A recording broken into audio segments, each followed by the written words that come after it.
Blankenship looks, nods, says he's ready to take it to the third overtime. Kicks it up. And no good! He missed it! Oh, yes, I remember now. Missed it by that much. We're gonna play football! Yippee!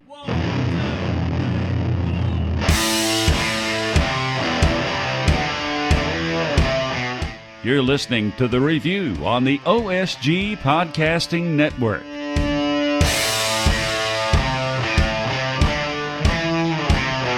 Hello, everybody, and welcome to another episode of The Review. It's the OSG Sports team talking college football, the weekend that was, and quite a weekend it was.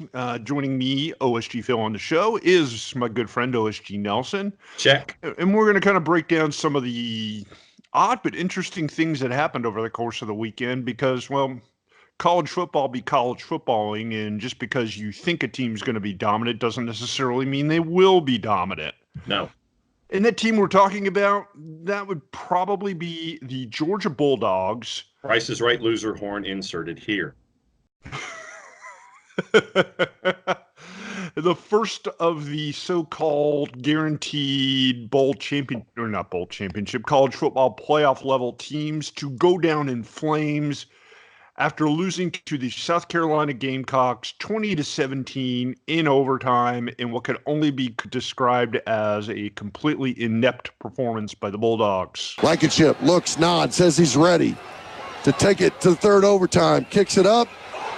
And no good! He missed it! And the Gamecocks win it in Athens in second overtime. Carolina takes down number 3, Georgia. Kirby Smart actually admitted to Allison Williams on the air on ESPN that the team wasn't ready to play. It showed. And for the record, for those watching as we record the video version, I have dialed up on my device the @Georgia Football Twitter account, which still has not registered a new tweet since the Demetris Robinson tie game at 17. Last thing they have posted from over a day ago, Georgia 17, South Carolina 17, and nothing since. If you don't acknowledge it, it never happened, right? True. So, yeah. Now, and Jason Longshore, who is the executive producer and grand exalted poobah of everything over on our other app on the other side of the network, on at our Soccer Down Here. Our soccer guy. Our resident soccer guru. He's a rather large Georgia fan.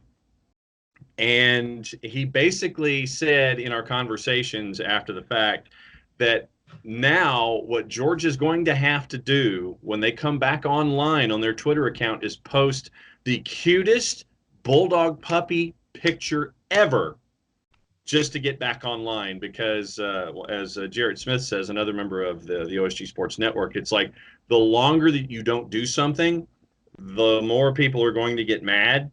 And it's going to be even more interesting to see how UGA responds in a social media vein. So, yeah, it's going to have to be like an old photo of maybe the Ugga-biting Stephen Baker in Auburn or something like that to try to get everybody back online to recognize, oh, yeah, the Twitter account is back. So that, for me, is one of the larger subplots of this entire weekend, other than the ineptitude and Rodrigo Blankenship saying he wanted a shot at the end of regulation to kick the really long field goal. Georgia football's Twitter account still has not moved since 17-17 at the time of taping. Yeah, I got to watch a good chunk of this game, and it was a 12 o'clock kickoff in Athens, and really it looked like the Bulldogs either were hungover, didn't get enough sleep, weren't interested in playing the game, or some combination thereof, because they just could not do anything. The only player who turned out a decent performance of note was DeAndre Swift, who ran for 113 yards and a touchdown, but Jake Fromm was horrible. And I don't blame it all on Jake Fromm because watching the game, he got time to throw the ball. He just didn't have anybody to throw it to. So then is that more on the defensive setup that Will Muschamp put together, including a 6'4" defensive back that was pretty much locked into their number one receiver the entire time, or is that on Fromm? I think it's a little of both. I think when you've got that much time and still don't have anybody there, you start to force the issue, and it looked like he was trying to force the issue. I mean, he went 28 for 51, 295, a TD, and 3 interceptions. by most accounts, that's not a good performance. Yeah. There's no exchange for accuracy, and quite honestly, he just wasn't accurate. But it's not like Georgia didn't have a chance to win this game multiple times. And should have at the end of the first overtime where Blankenship missed a field goal to send it to the second overtime. Yeah, I mean, some bad decisions by Kirby Smart. Maybe curious decisions might be a better way to put it. There you go. They had opportunities to put Blankenship in position to win the game with a field goal late in the game, and ended up with a motion or a legal formation penalty or something along those lines that cost them the 5 yards that would have made the difference. Still, it would have been a 53 or something like that yard field goal attempt at the buzzer to win it, but Blankenship's done it before. Then they go to overtime. South Carolina misses a chippy, and then Georgia, I'm not really sure what was going on there. Another case where Fromm tried to force a ball to a place where it wasn't open. Props to the South Carolina defensive backs who played a good game. They made a play, got the ball back, won the game. The other story of the game is the fact that Georgia couldn't do enough with South Carolina, despite South Carolina losing starting quarterback Ryan Helinski. Yes, Ryan Helinski to a knee injury halfway through the game. They couldn't totally contain the Gamecocks' backup to the backup quarterback. Yeah, when you have your backup who is out, and then the quarterback that you have in there is suffering from a hamstring injury, basically can't throw the football. And it's very one-dimensional, and you still can't control the line of scrimmage and take advantage of the situation presented to you. There were a lot of things that went wrong for Georgia, and they dropped to 10 in the AP poll. Yeah, while it doesn't necessarily eliminate them from playoff contention, it certainly puts a big hole for them to climb out of. They basically, from this point, have to win out. Yep. In order to get in there. I don't see it happening, but then again, it's college football and stranger things have happened. One team poised to take advantage of Georgia's misfortune, the Oklahoma Sooners, who put together a huge performance in the Red River rivalry, knocking out the Texas Longhorns 34-27. And while Jalen Hurts put on another show, as he is wont to do lately in Lincoln Riley's offense, I think the bigger story here was the Oklahoma defense, who managed to contain Texas long enough for them to pull out the win.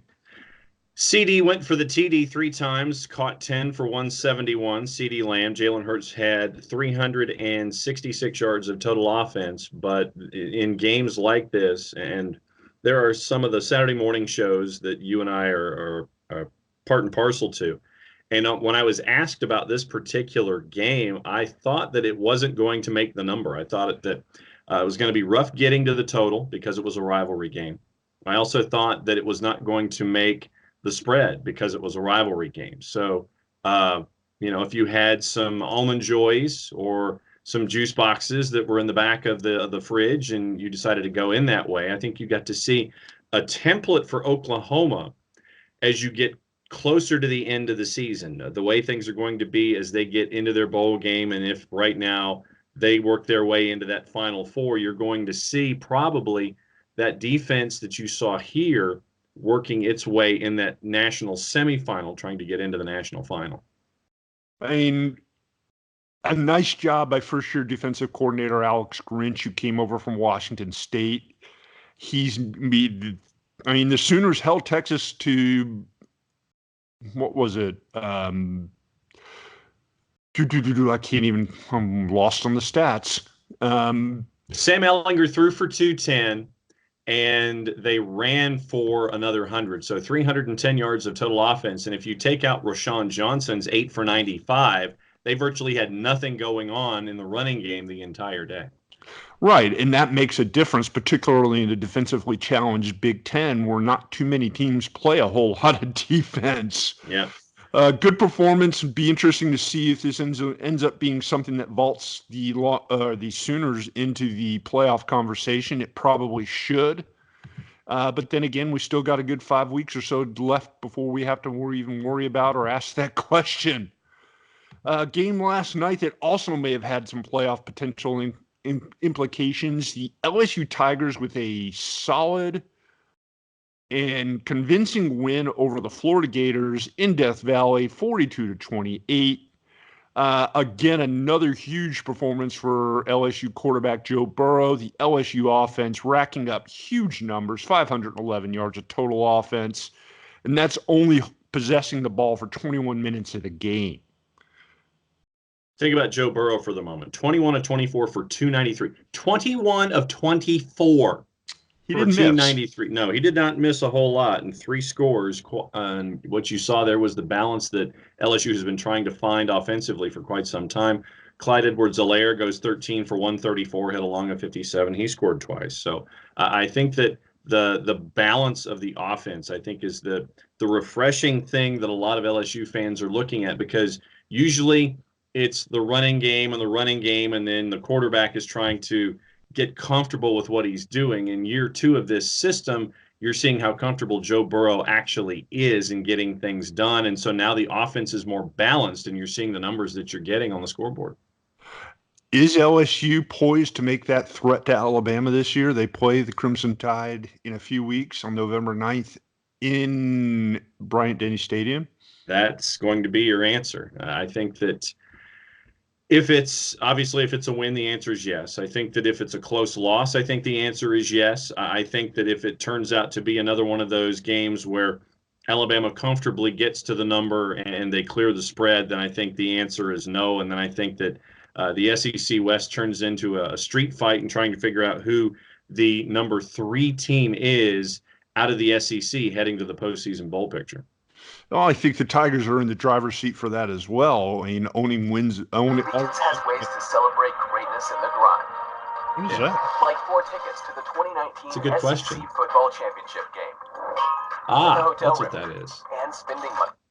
That's what happens when pop-up windows occur in the middle of a show.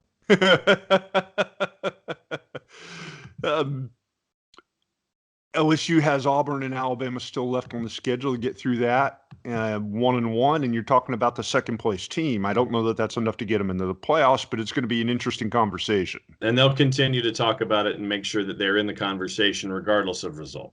Indeed. Another team that's going to get a lot of playoff attention, but I'm still skeptical, largely based on their track record, because they have a history of starting really great and fading down the stretch when they're faced with a team like, say, Ohio State, who they still have to play, who's just the same size and a whole heck of a lot faster, and that's the Wisconsin Badgers. Wisconsin just absolutely laying the smackdown on the Michigan State Spartans, 38-0. The Wisconsin defense has been outstanding this season. This week they held Michigan State to 149 yards of total offense. 119 of that through the air. Rocky Lombardi went 5 of 14 for 66. Brian Lewerke went 7 of 16 for 53, both threw a pick. All right, now I don't know how these numbers are put together, and I don't know what the math is involved, but when your 2 quarterbacks have a combined QB rating of 15.4. Rocky Lombardi had a QBR of 7.1. Lewerke had a quarterback rating of 8.3. No, not 83, not 71. 7.1, 8.3. A combined QBR for Michigan State of 15.4. And I think that Mark D'Antonio is going to have to answer some questions at the end of this season, regardless of how they finish. Props to the Badgers. They've given up 29 points in 6 games so far this season. It's an average of 5 points a game. And when you have Jonathan Taylor running the ball, you've got a chance pretty much anytime you walk out on the field. But the real test is going to come in a couple of weeks when they have to travel to Columbus, Ohio, and play the Buckeyes. 222 yards on the ground with 10 different rushers for Wisconsin. We know that they bring in those aircraft carriers for offensive line purposes every single year. And so now the biggest question is, can your defense stand up when it really needs to? Yeah. Like I said, they've been damaged by teams with speed. They've been hurt by teams with speed in the past. I'm curious to see if that's going to be the case this time around. And I want to hit one other game really quick here before we wrap things up on the first block of the review here on the OSG Sports Podcasting Network. It's another Big Ten game. Penn State pulled out a 17-12 win at Iowa. I think this one, that probably just set football back at least another 5 years. So when it comes to Iowa football, are we talking 20 years of setbacks for the college football game? I mean, they're always ranked in the top 20. They're always decent, or at least they manage to win games within the Big 12 or the Big 12, the Big 10. But Penn State, I think the story to me is Penn State being able to beat them on the road. Yeah. You look at Penn State right now. Undefeated 3-0 in conference. Iowa, the biggest thing for them, 1-2 in conference right now, and that's where both of their losses have come from. So that to me is the larger question for Iowa. We know that Iowa will lull folks to sleep with a tremendous defense and an offense that will try to keep yours off the field as much as humanly possible. Nate Stanley went 25 of 43 for 286, 1-1 against Penn State, and I think that what we saw with Penn State is that they're just going to let you go between the 20s and do whatever. The second that you hit the 20-yard line, then they're going to try to clamp it down. So I think that that's what you're looking at when it comes to all these lovely pop-up windows that I have no earthly idea. I'm not triggering them, but my cursor on my screen is going nowhere close. But yeah, you're going to have, apparently today, you're just going to have ads popping up in the background when it comes to taping these segments. I guess maybe before we wrap things up here in the first block of the show, the short version is not much really changed with the big boys. Everybody who was supposed to win won. Yep. Everybody who, with the exception of the Georgia Bulldogs. The takeaway I get from it is preseason polls mean pretty much nothing. Yeah. But I have said that for years. Yes. Week-to-week polls don't really mean a whole lot. Polling and preferences and conference races and all that stuff start meaning something about this time of year. Yeah. And you look at what Clemson did, and once again, I was asked for the obvious reason what I thought about that particular game over the weekend. And I figured that Clemson was going to come close to the number, although I figured that they were going to cover fairly easily, and they did. At one point, third and fourth quarter, there might have been the idea of a backdoor cover, but it finally ended up being at 31 points. And it just reinforces really that if you're just going out there and you take care of business, like a team like Clemson, 6-0, 4-0 right now in the ACC, that they're just going to kind of hang out right now. And the team at the top of the ladder in Alabama won by 19 at Texas A&M in a place where it could be traditionally tricky. But you look at what Tua did, 21 of 34 for 293 and 4. Very workmanlike stuff that you're seeing from the top of the table. Yeah, the big guys take care of business and prove on a weekly basis, it seems like, that there's a really big difference between them and everybody else. Check. What do you say we take a break here, John? Let's take a break here, John. Excuse me. When we come back in the second half of the show, a couple of things I want to talk about. Some teams that are kind of at the bottom in the top 25, but have been impressive this year, including Herm Edwards' team, who we've talked about briefly on this show before. Yep. And another team from the Big Ten who's quietly undefeated and has been sneaking up on some people. You want to find out who that is? You're going to have to tune into the second block of the show. Stay tuned, everybody. We will be back right here on the review on the OSG Sports Podcasting Network. The online sports guys would love to hear from you. Go to our Twitter page at OSG Sports for a comment, rant, or just whatever's on your mind about college football. Soccer Down Here is sponsored by Apolinski & Associates, LLC, personal injury lawyers with over 30 years of experience. Call Steve Apolinski at 518-350-4231 or email him at steve@aa-legal.com if you need help with a wrongful death or serious injury matter. Steve Apolinski is rated one of the top 100 trial attorneys in Georgia, recognized as Legal Elite by Georgia Trend magazine for being one of the most effective lawyers in Georgia. If you want to scale a mountain, buy boots. If you want to turn your crush into something more, say hi. At Country Financial, we know protecting the things you love and preparing for tomorrow start with simple steps. So we help you take small steps today with insurance and financial services that can have a big impact on your family's future. For all your home, auto, and life insurance needs, call Jason Wright at 678-568-6871. This is what the greatest thing about sports is. You play to win the game.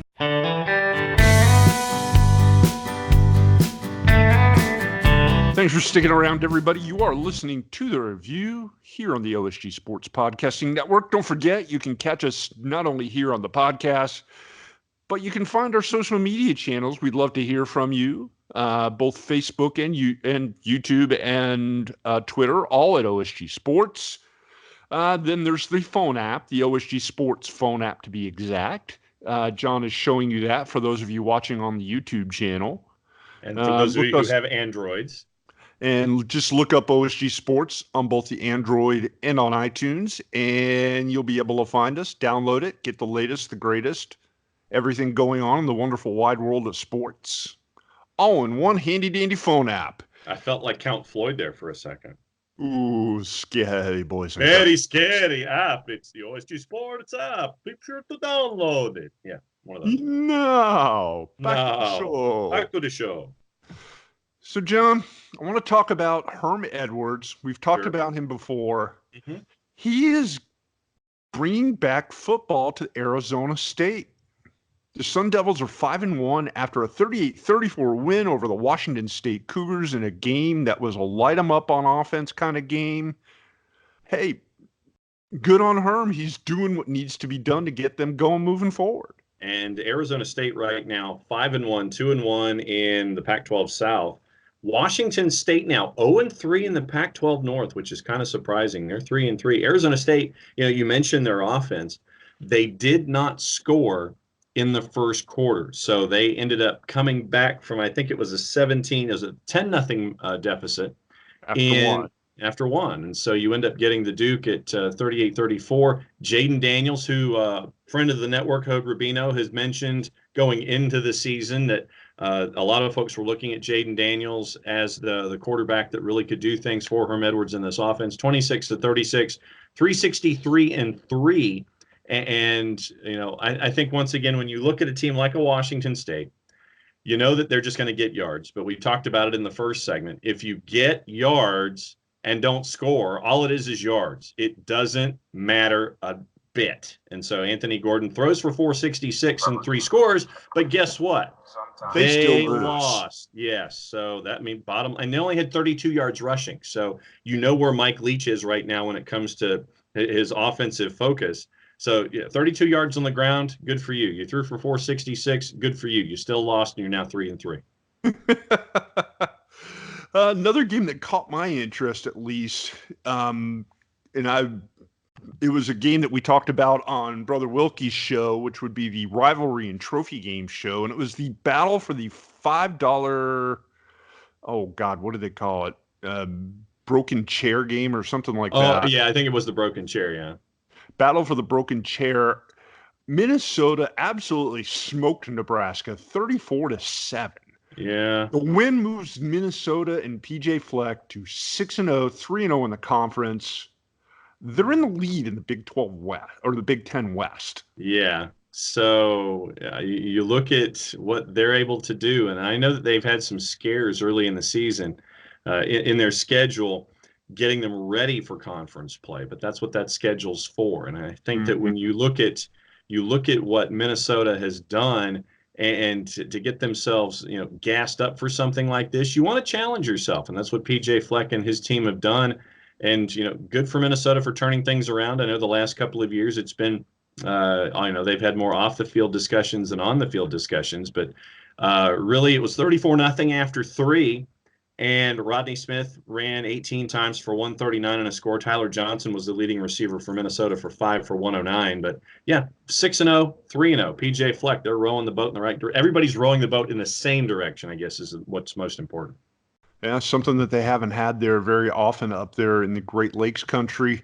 And one last game of note, at least for me this week, and that's Louisville. And I know I can't believe I'm talking about an ACC team, but I was impressed to see Louisville wins in an absolute track meet with Wake Forest, 62-59. Well, and you and I both know that Scott Satterfield, we had a feeling, and Satterfield knew this when he took the job, that they were in for a massive rebuild. And I think the way that when you have a coach like Scott Satterfield who can come in and take charge and just try to purge as much of the old U of L ways on the field as we've seen. We know his pedigree from App State. He goes in and you have 121 points, which I think is one of the highest scoring games in the history of the ACC. And this is a game that finished in regulation. This was not one of those 3 or 4 overtime things. This was Pong. This was back and forth. And there was one point where Wake Forest was down 21 and they scored twice in, I want to say, 2 or 3 minutes. Oh, yeah. And Demon Deacon scored 28 points in the fourth quarter alone. Right. And so you have 2 quarterbacks who combined for 423 for Wake, and then the rushing game for 245. So you're looking at 668 total yards of offense for Wake Forest. For Louisville, with multiple quarterbacks, and multiple folks throwing passes, actually, 295 and 225. So you're looking at 525 minus 520 yards for Louisville. So it was an absolutely crazy game. But I think that honestly, if you're trying to win games, and right now Louisville 4-2, 2-1 in conference, and Wake also 5-1, 1-1 in conference. So I think both of these guys are going to be making it to the postseason. I think that right now when you're trying to change a dynamic, you're looking for anything that you can hang your hat on. And I think if you're Scott Satterfield, you can take something like this where you go to Wake Forest, score 62 points, come out with an exciting game for the fan, but not necessarily one that is going to keep coordinators' hairs their natural color. I mean, it's just you're sitting there and you're thinking to yourself, exactly, more pop-up windows that I didn't trigger. When you have games like this that you can hang your hat on, I think it speaks to something that Scott Satterfield can do to kind of change the mentality of everything going on. Hey, if we win it ugly, we win it ugly. If we win it ugly and score a boatload of points, we've done that too. If we have to do things defensively, we do that too. So there are multiple ways that Scott Satterfield is able to show the kids, hey, we're doing things, we're all going in the right direction, we're doing things a way to get results, especially when a lot of folks didn't think that Louisville was going to be very good. There were folks who I thought at the beginning of the year thought that Louisville and Arkansas were going to be, and there's your Petrino irony for the show, that they were going to be 2 of the worst teams in their respective conferences. Arkansas, so far, only one of them is. Yeah, Chad Morris is still bad, and he's still got a lot to work on. Scott Satterfield turning things around very quickly at Louisville. And I think that was the reason that this game kind of stuck out to me, besides the score, is the turnaround that they've done. This was one of the worst programs in college football last season. Mm-hmm. With the rubble and wreckage that Bobby Petrino left up there in Louisville. Yeah. And it's been an amazing recovery, one of the better coaching jobs thus far this season. Any other games that really jumped off the page to you this week? Yeah, let me buzz through some really quickly that kind of stuck into my head. We talked about the alma mater in the first segment, so that's why I wanted to go ahead and get that one out of the way.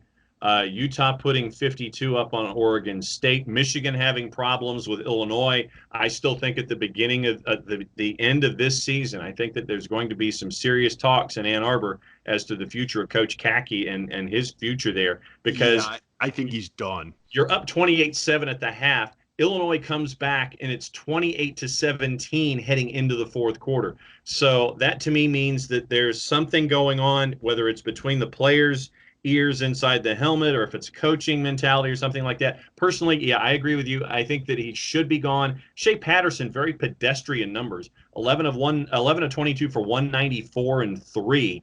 And it was just, you're sitting there and you're going, eeeh. Yeah, and it's been pedestrian numbers for them most of the season, really, with the exception of that 52-0 blowout win over Rutgers, which really doesn't count because playing Rutgers is like playing a Division II team. Yeah, can we relegate Rutgers? And as much as there are friends to the network who do appear, if you look at NJ.com and NJ Advanced Media for all of their recaps, I personally would be more than happy to relegate Rutgers to 1AA and try to bring up a team from 1AA to fill their spot, because Rutgers really, to me, is one of those examples of why pro-rel should happen in college football. For teams that are horrific, you bring in somebody who's at least going to try. Well, which is why we have our time for the gratuitous self-promotion here, but it's time. That's why we have our weekly column, the Dirty Dozen and Bottom of the Barrel. Tune in during the middle of the week here on the OSG Sports and Podcasting Network and on our website at theonlinesportsguys.com, where we talk about the 12 best and 5 worst teams in college football. Yes, the Rutgers Scarlet Knights are amongst them. They should be right there at the bottom, unless it's New Mexico State. Oh, no. How about Akron? Or UConn? UConn should be in the discussion. UMass as well. Yes, UMass. That was the other one I was trying to think of. Tulane knocked off UConn 49-7. They're 1-5 and 0-3 in the American. Yeah, it's kind of hard to top what Akron's done this season. Yeah, actually, breaking the fourth wall, I actually did watch a little bit of Kent and Akron on Saturday just to see how Akron really is spinning their wheels. Cato Nelson, by the way, showed moments for Akron, 17-28 for 202, but as a quarterback who could duck and run, then it was they weren't able to get it close to the end zone and close the deal. As soon as they would get to about the 30-yard line against Kent's defense would shut the door. Akron couldn't score any points. Akron now 0-6, 0-2 in the MAC. I'm scanning.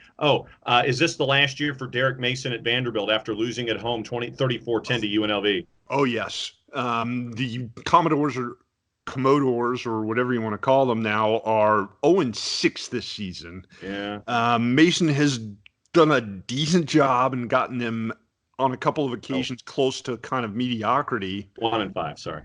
1-5, I'm sorry. Close enough. Yeah. But this season has been brutal. And losing to UNLV, a team that can count on one hand the amount of times they've beaten a Power 5 school. And when I say on one hand, I'm talking about maybe less than one hand. Yeah. In a 34-10 game that wasn't even really that close. It's inexplicable. I mean, there's no reason the Commodores shouldn't be able to beat a team like UNLV, who was 1-4 going into the game. Yeah, I think that Mason has lost the clubhouse when it comes to life in Nashville, and it's a shame because he's done some really good things there in Vanderbilt in his time, and you just wonder where. When you get to that 6-6 and you get to that bowl game and you get to make those appearances, but then things drop off and you're wondering where the disconnect is when you go from 6-6 going back to being a 4-8 team. The other one that stuck into my head, obviously you mentioned UMass losing, having Louisiana Tech put 69 up on them, losing 69-21 to UMass. Jamar There's Smith. There's a joke in there somewhere, but we won't go there. No, I think really the other surprise in Division I was probably Tennessee beating Mississippi State by the score of 20-10. Jarrett Garantano comes in in relief duty. And I think that Joe Moorhead is probably out at the end of this season at Mississippi State. And I've run into Mississippi State boosters and fans who want him gone and would be more than happy to have him go to Rutgers, because apparently there is some Rutgers offshoot of fans and boosters, some section of Rutgers boosters and supporters that want Joe Moorhead to come from Mississippi State and go to Rutgers to be their new head coach in 2020. And I know a lot of folks in Starkville would sit there and say, sure, go for it. It's all yours. Well, which is confusing to me for a variety of reasons, none bigger than the fact that Mississippi State's 3-3. That's Mississippi State. Yeah, they're 6-6. Mississippi State. Yeah, they're a 6-6 team. They're very rarely, with the exception of maybe the Dak Prescott years recently, much better than that. Yeah. And I mean, I get aiming high, but everybody in the SEC can't have Nick Saban. No. but the nature of the fan in the SEC, and which is the main part of our footprint, as you well know, the main part of the fan base in all of these schools is that we have to compete. We have to compete now. Damn the torpedoes, throw all the resources at it, and we'll do whatever we can to make sure we can compete. But the level of competition is not going to be 11-1, 12-0, chasing after national championships, because that's just not how it's been. No, and Mississippi State, for all their Power Five-ness and their SEC-ness, doesn't bring in the revenue that an Alabama or a Georgia or an LSU or even an Auburn brings in on a regular basis, which is why they can't compete with them in the SEC when it comes to being on that level. Tennessee's got the same problem. Yeah. I mean, they've got stars in their eyes, big eyes, and they think that they're all this and that because they won a national championship 20 years ago. But I got news for you. Tennessee, Mississippi State, Ole Miss, Kentucky, Missouri to an extent. You name them. You're still a mid-level Power Five program. You're not a program that can compete because you're not bringing in $90 to $100 million of revenue profit every year. No, you're just not. No, and you can't compete with that. It's the have and have not issue in college football. It's a big issue and one that I rail on constantly. You have? Well, yes, John, I have. But they're going to keep churning through people until they may never come to the realization that they're not who they think they are. Right. And it's the nature of the beast. I get it. It's like that in the Big 12 to some extent. It's like that in the Big 10 to some extent. Most of the Big 10 can't compete with Ohio State and Michigan and Penn State anymore for that same reason. Right. If you want a college football world where you've got a handful of haves, some have a little bit, and then the rest have nothing, that's pretty much what we have now. Yeah, and it's going to be the haves that are going to dictate the future of how the information is going to be sent out to the rest of us. It would not surprise me, especially after, and this is something we haven't gotten into on the show in a great deal, but the case in California, and where Gavin Newsom, the governor of the state of California, has signed into law where college athletes can chase after their own compensation. And you're going to have, if this continues in other states, you're going to have situations where the NCAA is not going to be a part of the discussion. Give it 10 years and they'll be away from everything. And it's going to be something akin to the old CFA, I think, when it comes to schools and conferences and scheduling and all of this stuff. So there's a lot of stuff in play here when it comes to everything in college athletics. And I think that the haves are going to want to break away from the have-nots, so the haves can have their CFA. The have-nots will have the Go 5 and such. They will have their own little section. It may still be called the NCAA or what have you. But it's going to be an issue coming down the line about where all of this revenue is going to be distributed and how it's going to be done. And the haves are going to have it be done one way, or want to have it done one way. And the Go 5 is going, and everybody else is going to want it done a certain other way. And I think that crossroads is coming sooner than we think. Indeed. I think that's a good place for us to wrap up here, my friend. What do you think? I think let's wrap up. You want to tease social media one more time? Yes.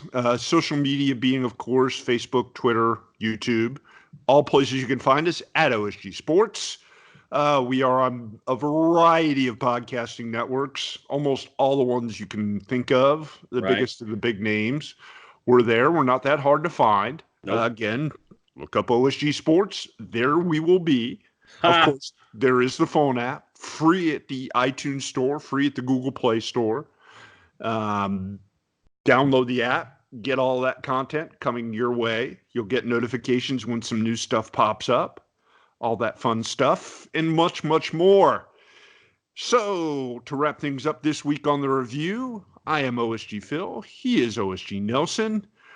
During the week, Jay Wilkerson 16, Brother Wilkie, will be back with his show, the Rivalry and Trophy Game Show. That one's fun to put together. Yes. One of my favorite shows because you get to talk about some stuff that you don't normally get to talk about here when it comes to college football. That. Yes. So, as I said, for me, OSG Phil, he is OSG Nelson. I say goodbye. Have a great week, everybody, and we'll talk to you again soon.